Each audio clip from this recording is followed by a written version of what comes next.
Whenever you're ready, Jake. Sure. Give me a second to get my presenter notes up here, too. Okay. I'm Jake Benson. I'm the founder and CEO of a new startup called Libra. I'm here to talk today about the role of regulators and respecting them. And it may not be the conversation that everybody wants to have or the most exciting conversation, but I think it's a pretty important one. I'm going to bring up some opinions that are kind of challenging to what I think are popular opinions in the community. So, regulation and why it upsets a lot of Bitcoiners. First of all, it threatens to encroach on what much of the community considers to be two very core values of Bitcoin. That's anonymity and decentralization. And then on top of that, Bitcoiners tend to be libertarians and generally anti-establishment kind of views. Interesting quote from Satoshi I posted here was, Bitcoin is very attractive to the libertarian viewpoint if we can explain it properly. So that's part of the goal of my presentation, is to help translate what Satoshi meant with his original thesis, maybe perhaps challenge what the community thinks he intended in the original design. So a couple of things I'm going to do is possibly suggest that these values of anonymity and decentralization may become at odds with what the grand goal of Bitcoin is. What I think the grand goal is an improved financial system and a legitimate universal global currency. And I think anonymity and decentralization are more political views that aren't necessary to a legitimate universal global currency. A little bit about myself. I was an IT consultant at Capgemini. I implemented SAP systems, specifically payroll.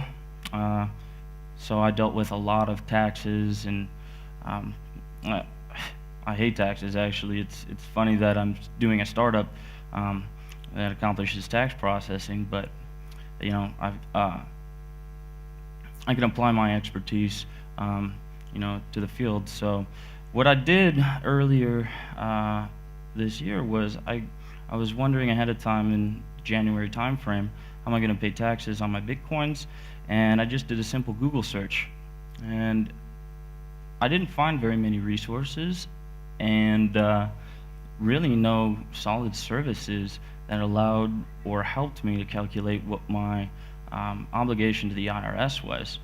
So that was the basis of Libra and the company that I'm building right now. The product's in development. It'll come out before October, the extended tax deadline, so it'll be available for use still with 2013 taxes.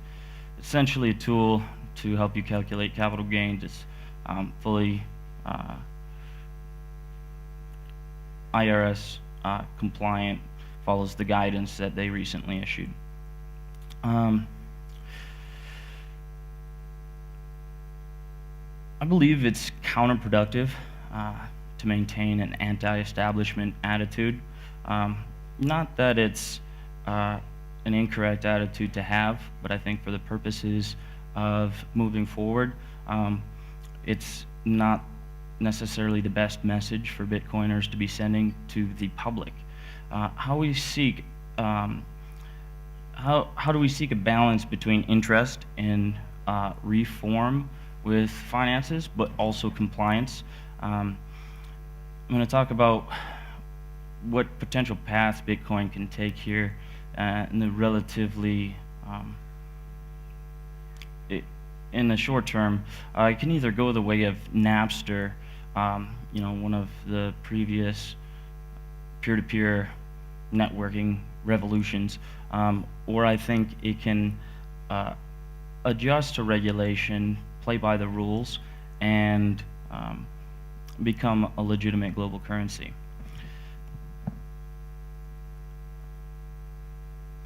So these are the controversial topics I'm going to bring up. Number one, I think to be a truly legitimate global currency, it depends on respecting regulation, not just putting up the middle finger to regulators. We need to have rational conversations and,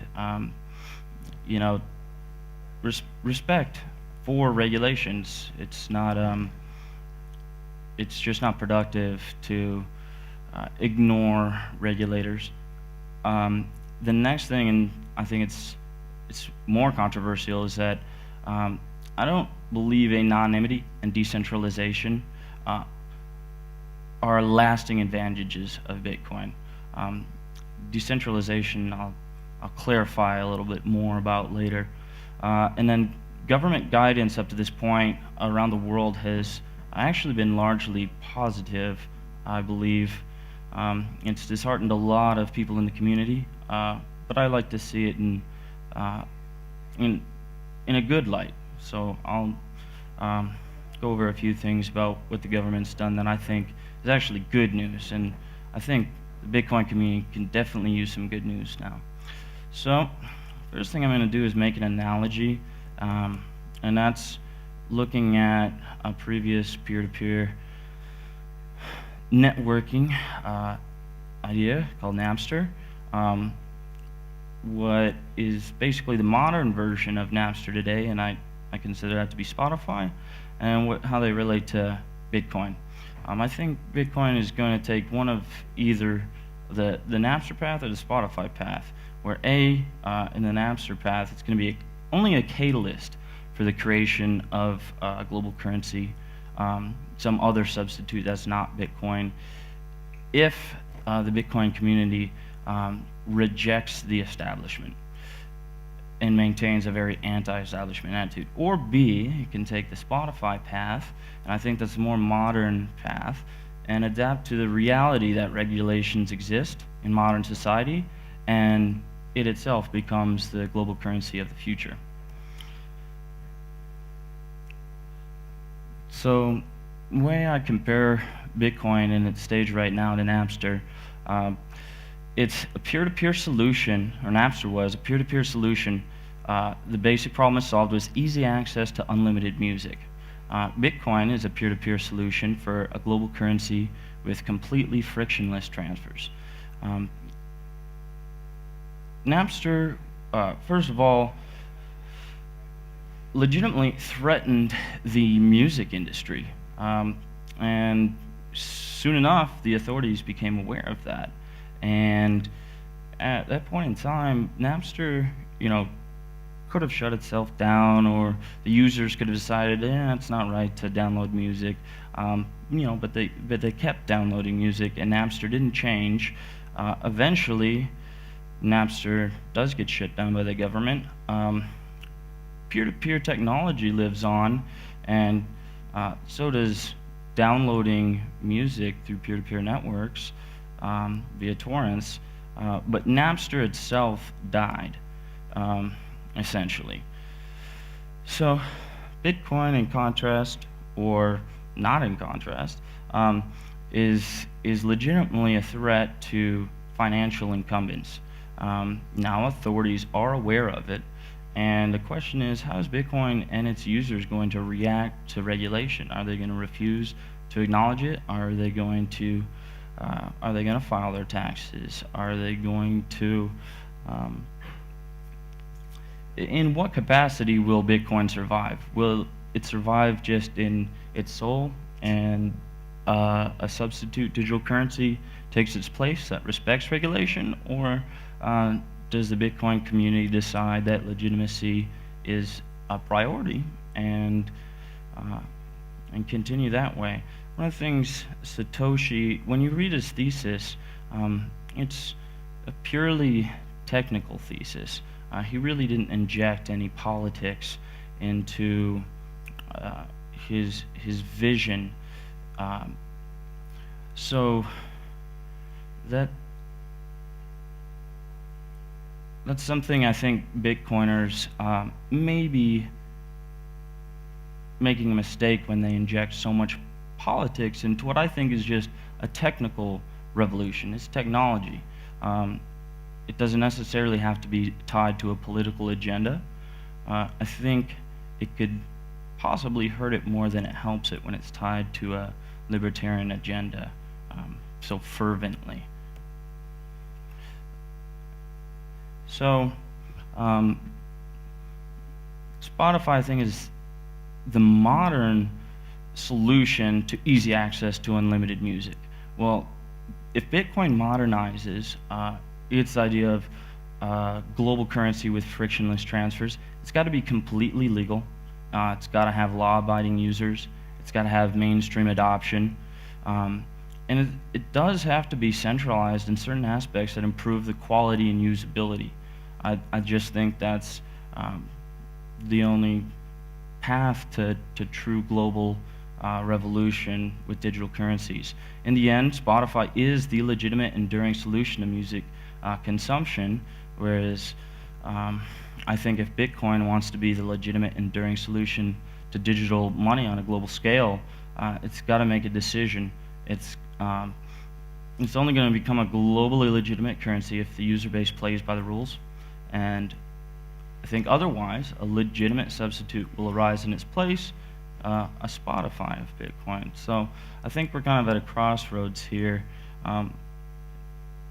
and it's very important that we organize and figure out how we respond to regulation. Do we cooperate? Where do we work with them? Where do we compromise? That's the kind of stuff that's interesting to me. I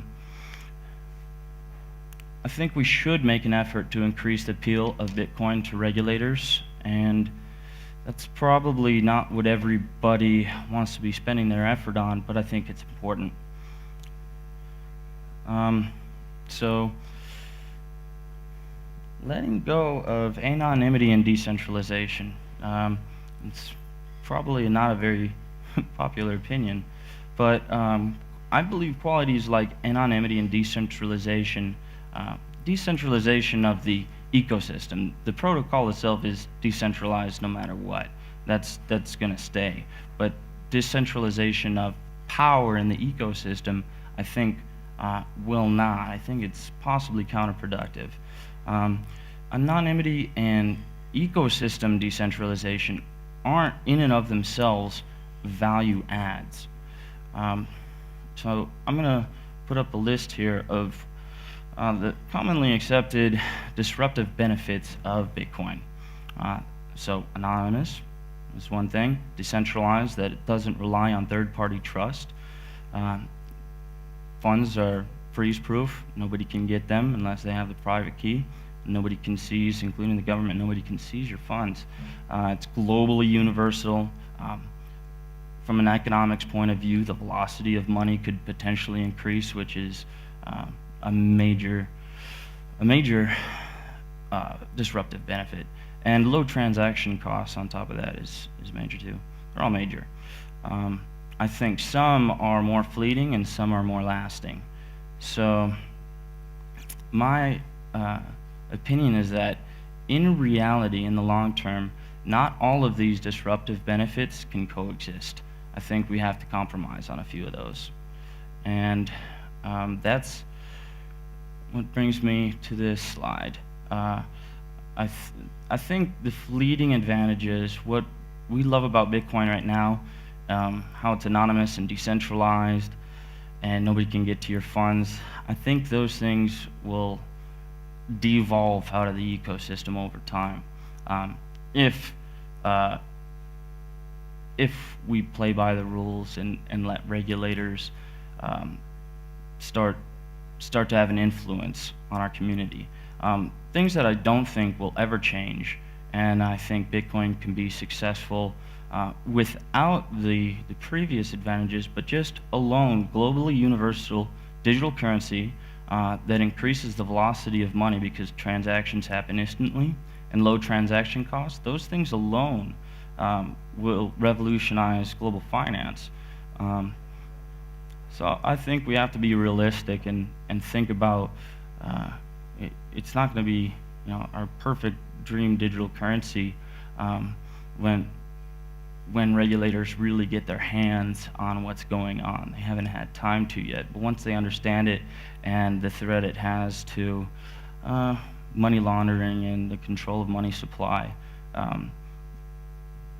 they're going to want to make some changes to the way things currently work, or they're going to require certain practices.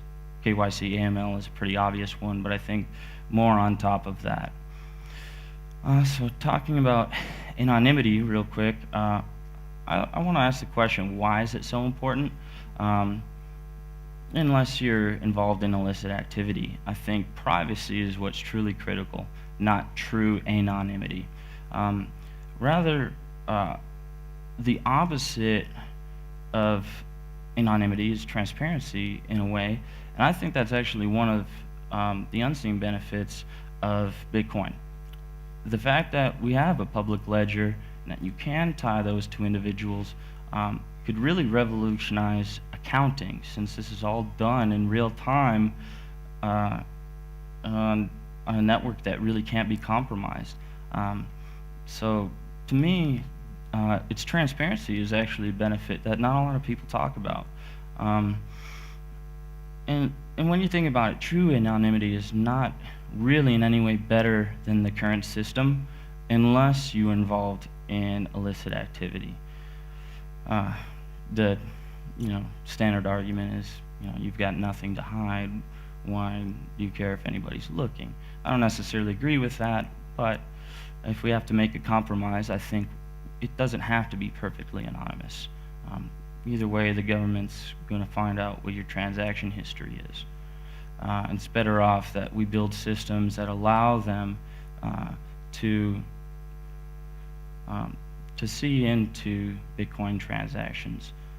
So really, it's only semi-anonymous right now, since we actually have allowed third parties into a decentralized system that we do rely and tried to trust, for instance, Gox, but all the custodial wallets are third parties that we trust, and we're not really practicing a truly trustless ecosystem.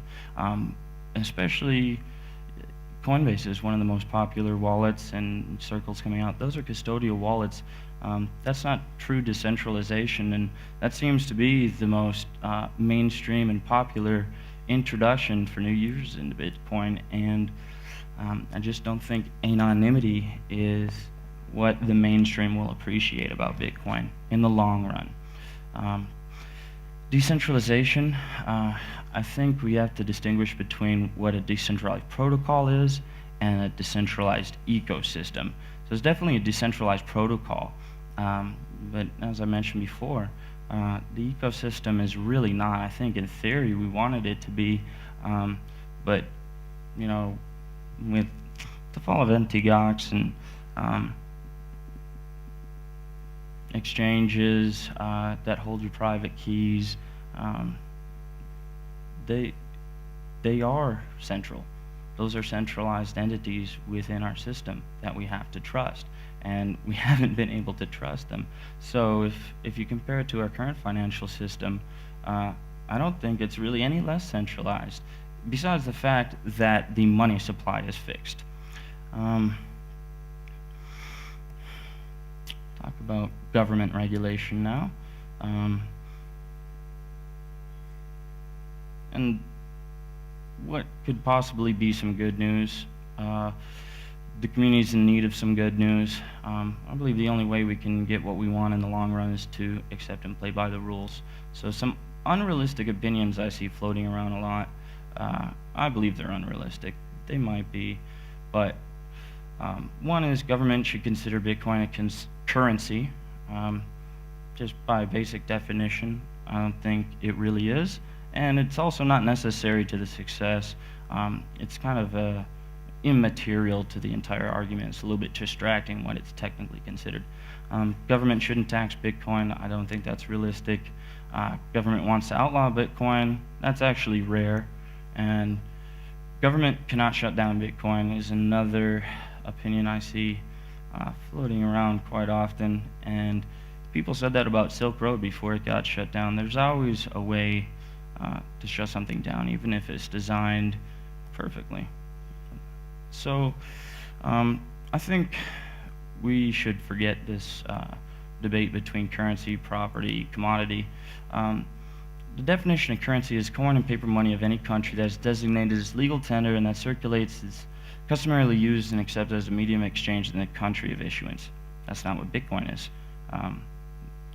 Virtual currency does not have legal tender status in any jurisdiction, and it doesn't look like any country is seriously considering that right now. Maybe one or two, but definitely not the majority. What Bitcoin is considered technically, like I said before, is, I believe, immaterial. Here's a list of all the countries that we have information on right now. You can see most of them, Bitcoin's just fine. It may have certain regulations applied to it, but there's only, I think, 3 countries where Bitcoin's illegal. So if you look at it globally, Bitcoin's actually generally accepted by governments. And there's 34 countries on this list, and only 3 of them consider it illegal. China's kind of an outlier because, well, it's China. So the bottom line, countries really aren't shying away from Bitcoin. And I think in the case of the US and the UK, they responded pretty well, timely and reasonably as well. In the UK, they issued guidance, and then 90 days later they went back on that guidance, just because there's an open conversation. Nothing's set in stone right now. Kind of running out of time, so I'm going to skip through a couple of these. Most of you, if you read the news, you already know these things. Just to be clear about myself, I'm not a libertarian. I'm not a Democrat or Republican, but my opinions and philosophies usually match up with libertarian philosophies. I don't like regulation. I'm a laissez-faire guy, but I do think it's important to respect it. I don't like central banks, and I think that's one of the truly brilliant things of Bitcoin. And then I don't like taxes or their complexity, but they're reality that we have to deal with. So I'm out of time. I'll finish on this note. To the moon. To the moon.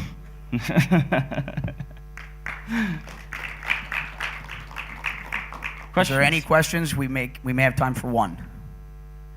I'll just go with as a.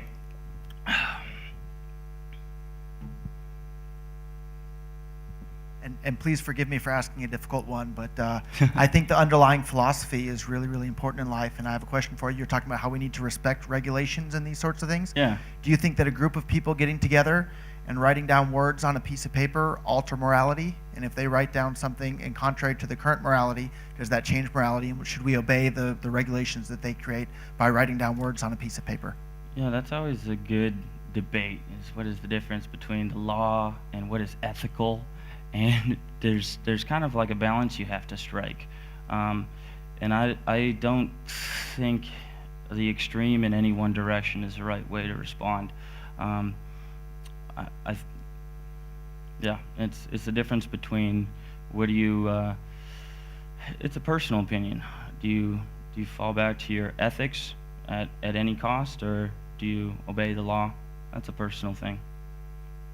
And as a community, I'm not sure we should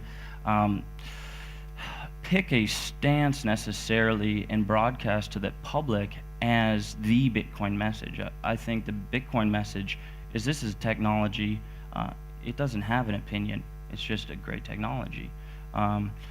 So that's kind of a political thing. I don't think necessarily has to be attached to Bitcoin. Thank you.